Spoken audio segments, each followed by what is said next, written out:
नीलेश मुखिया का जगह ना कभी कोई लिया था और आगे भी नहीं ले पाएगा। ये कुर्जी ग्राम जब तक है, नीलेश मुखिया जीवित रहेंगे सभी के दिलों में। इनका बाहर घूमना एक आम आदमी के लिए भी खतरे से खाली नहीं है। रोज हत्या करेगा, इतना हत्या कर चुका है, सब जगह दर्ज है। हत्याकांड हुआ है तो क्या कोई आस पड़ोस के लोग मिले हुए थे या फिर ये सोची समझी साजिश करके जाए? लेकिन मेरे पति की जिस तरीके से निर्मम हत्या की गई है, मुझे उनके लिए न्याय तो चाहिए। उसके बिना मैं नहीं मानूंगी कि लोग याद करें कि एक ऐसा मुखिया भी यहाँ था कि कुर्जी का नाम बदल दिया, उसको ये लोग मौत के घाट उतार दिया। इससे ज्यादा मैं अब क्या कहूँ आपसे। प्रशासन की तरफ से क्या आश्वासन अब तक मिली है आपको स्पेशली, मतलब कि क्या कब तक कार्रवाई की जाएगी, कब तक उनको गिरफ्तार? अपने आप को समझा लेती हूँ, अपने घर वालों को समझा लेती हूँ, लेकिन इतनी बड़ी जनता को मैं कैसे रोक के दिखाऊं? उनके अंदर का गुस्सा जो है उसका उबाल कहाँ से दबाऊं? अब बिहार में जो ना हुआ था वो सब हो रहा है, ये सब की नजरों में है। अपराध कितना खुल के यहाँ हो रहा है। यहाँ ना कोई कानूनी व्यवस्था है, ना यहाँ कोई देखने वाला है कि यहाँ क्या हो रहा है। और जहाँ तक बात है सुशासन के राज का, तो ऐसा कुछ नहीं है, बस सुनने के लिए है। मेरी जनता बहुत आक्रोशित है और मैं अगर थामना भी चाहूँ तो अभी शायद मुझसे थम ना पाएगी। इसलिए कि कहीं ना कहीं नीलेश मुखिया का जगह इनके दिल में भगवान की तरह था। वो बेटा था जो उनका जरूरत पूरा करता था, वो भाई था जो रात में भी उसके लिए उपस्थित रहता था। मैं कितना भी करूं लेकिन नीलेश मुखिया की जगह नहीं बना पाऊंगी। कि समाज के संरक्षक नहीं होते वो लोग जिस पर 10 हत्याकांड हो। इतनी हत्याएं करके कोई अपने आप को कहे कि मैं समाज सुधारक हूँ, मैं नेता हूँ, बस ये सुनने में अच्छा लग सकता है लेकिन ये वास्तविकता नहीं है। नमस्कार, मेरा नाम अंकित भारद्वाज और आप पब्लिक प्रोल पॉइंट्स देख रहे हैं। देखिए, नीलेश मुखिया हत्याकांड जो कि आए दिनों सोशल मीडिया पर आप लगातार देख रहे होंगे और काफी सुर्खियों में यह मुद्दा बना हुआ है, क्योंकि नीलेश मुखिया बीजेपी के नेता भी थे और उसके बाद उनको दिन दहाड़े तकरीबन 10 बजे के आसपास उनकी गोली मारकर हत्या कर दी जाती है। पूरा मामला आप सोशल मीडिया पर देख ही रहे होंगे। इसके बारे में हम आपको और जानकारी देते हैं। अभी हमारे साथ नीलेश मुखिया की पत्नी है, इनसे हम लोग बातचीत करते हैं और बताते हैं पूरा मामला। अच्छा, सबसे पहले आपसे सवाल करना चाहूंगा कि ये जो हत्याकांड हुई है उसके बाद क्या कार्रवाई अभी तक हुई है? अभी तक बस यही कार्रवाई है कि पुलिस प्रशासन की तरफ से हम लोग को दिन की संभावना दी जा रही है कि अपराधी थोड़ा ज्यादा शातिर है, इसलिए हम लोग को दिमाग लगाना पड़ रहा है, तो समय मांगा गया है हमसे। और पहले तो यही कहा था पुलिस प्रशासन ने कि 24 घंटे के अंदर हम अपराधी को पकड़ लेंगे, और उसके बाद 1 सप्ताह मांगा, फिर उसके बाद 1 सप्ताह मांगा गया, फिर उसके बाद 5 दिन माना गया, और फिर अब देख ही रहे हैं कि क्या हालात है। अभी पूरे 1 महीने हो जाएंगे अब मेरे पति को गोली लगे हुए। 31 जुलाई को उनको गोली मारी गई थी और 23 अगस्त को पटना एम्स में इलाज के दौरान उनकी मौत हो जाती है। लेकिन उसके बाद अब तक चूंकि जो आरोपी है उनको गिरफ्तार किया गया कि नहीं किया गया? नहीं, वो जो शूटर्स थे बस वही पकड़े गए हैं, 2 शूटर्स। बाकी जो इसका मास्टरमाइंड है वह अभी भी फरार है, जो कि पप्पू, धप्पू और गोरख राय है। ये तीनों नामजद अपराधी हैं। इन पर पहले भी 10 मामले दर्ज हैं। 10 मामले? हाँ, हत्या के 10 मामले दर्ज हैं। अच्छा।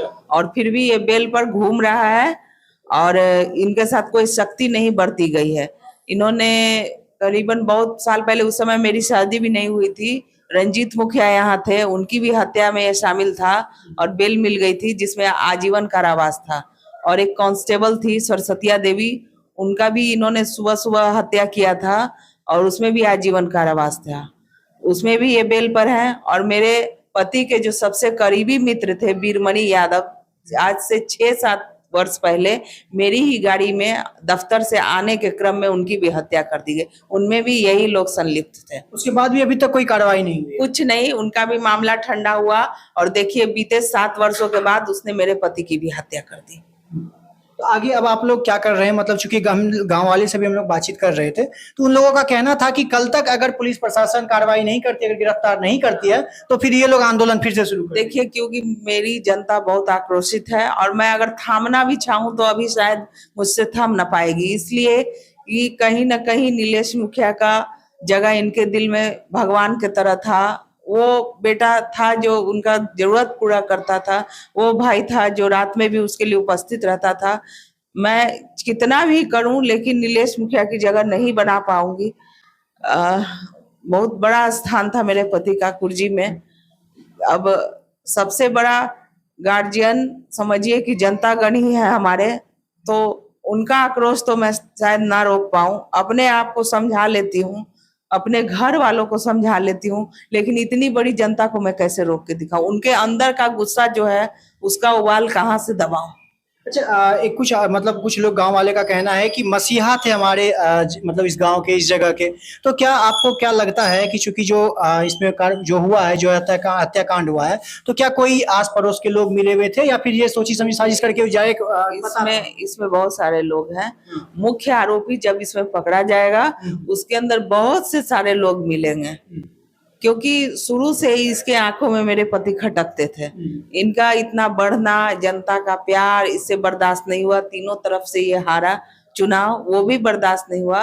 बोलने से कुछ नहीं होता है कि कोई मनमुटाव नहीं है, मनमुटाव शुरू से था। और सबसे बड़ी बात यह है कि समाज के संरक्षक नहीं होते वो लोग जिस पर 10 हत्याकांड हो। इतनी हत्याएं करके कोई अपने आप को कहे कि मैं समाज सुधारक हूँ, मैं नेता हूँ, बस ये सुनने में अच्छा लग सकता है लेकिन ये वास्तविकता नहीं है। अच्छा, ये नीलेश मुखिया एक नाम बन चुका है, पूरा हर जगह पे नीलेश मुखिया का नाम अभी चल रहा है। देखिए, नीलेश मुखिया का जगह ना कभी कोई लिया था और आगे भी नहीं ले पाएगा। ये कुर्जी ग्राम जब तक है, नीलेश मुखिया जीवित रहेंगे सभी के दिलों में, कभी नहीं जाएंगे। ये हो ही नहीं सकता है, क्योंकि उन्होंने 2011 से जो स्थान सबके दिलों में बनाया है उसे निकालना अभी किसी के लिए नामुमकिन है। अच्छा, तो क्या आप लोग, अब आपका परिवार और आप लोग सब सुरक्षित है, सुरक्षित महसूस करते हैं? सुरक्षित कैसे हैं? जो आरोपित है अभी तो घूम रहा है बाहर, फरार है। तो ये जो क्रिमिनल माइंड के लोग होते हैं, अच्छाई तो इनमें आती नहीं है। उपद्रवी तो इसका पहला काम होता है उपद्रव मचाना। तो अभी भी जैसे मेरे घर में भतीजे हैं, भाई है, मेरे बच्चे हैं, मैं खुद हूँ, इनसे जुड़े लोग हैं, इनके लिए बोलने वाले भी लोग हैं, क्यों नहीं उन पर खतरा है?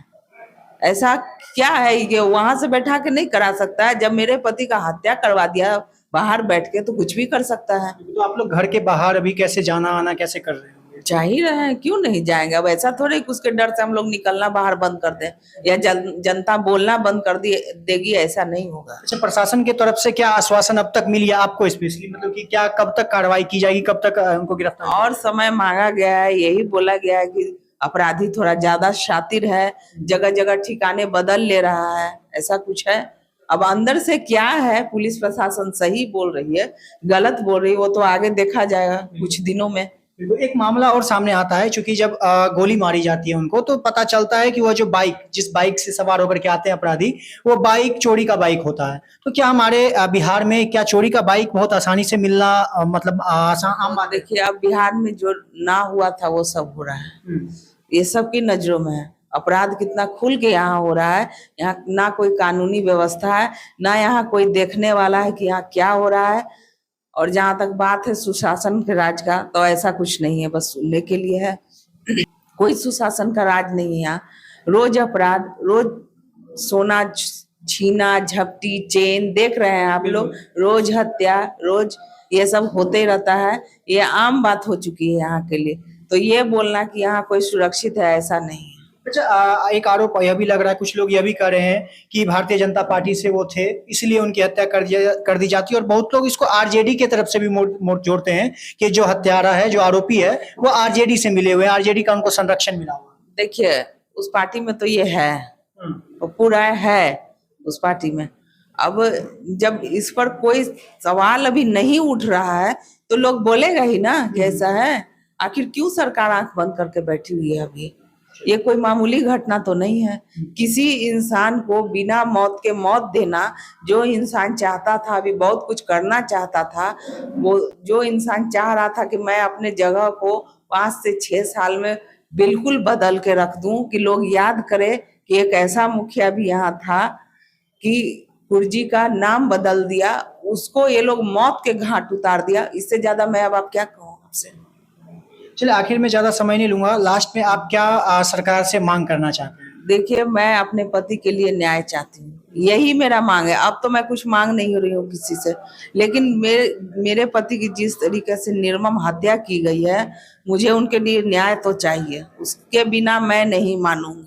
ये तीनों अपराधी मुझे सलाखों के पीछे चाहिए, क्योंकि इनका बाहर घूमना एक आम आदमी के लिए भी खतरे से खाली नहीं है। रोज हत्या करेगा, इतना हत्या कर चुका है, सब जगह दर्ज है, सारे जगह पेपर्स दिए हुए हैं क्या क्या किया है इसने। तो उसके बाद क्यों इसको इतना ये आजादी मिलेगा, क्यों निकल के घूमेगा बाहर? इनका जगह जेल में ही है। चलिए, बहुत बहुत धन्यवाद। देखिए, हम आपको नीलेश मुखिया की पत्नी से बातचीत कर रहे थे और अभी हम आपको लगातार जो भी नई जानकारी थी नीलेश मुखिया से रिलेटेड जब उनकी हत्या कर दी जाती है, सबसे अहम मुद्दा यहाँ पर हमने यह भी उठाया कि हमारे बिहार में चोरी की बाइक ले से जाया जाता है और आपराधिक घटना को अंजाम दिया जाता है। क्या यह आम बात है हमारे बिहार में? क्या हमारे बिहार में जंगल राज रिटर्न आ चुका है? क्या हमारे बिहार में इस तरह की घटना बहुत ही आम बात हो गई है? आगे बने रहेगा इस तरह के अपडेट के साथ, हम आपके पास आते रहेंगे। अभी चाहूंगा इजाजत। मेरा नाम अंकित भारद्वाज है और आप पब्लिक प्रोल पॉइंट देख रहे थे। बहुत बहुत धन्यवाद।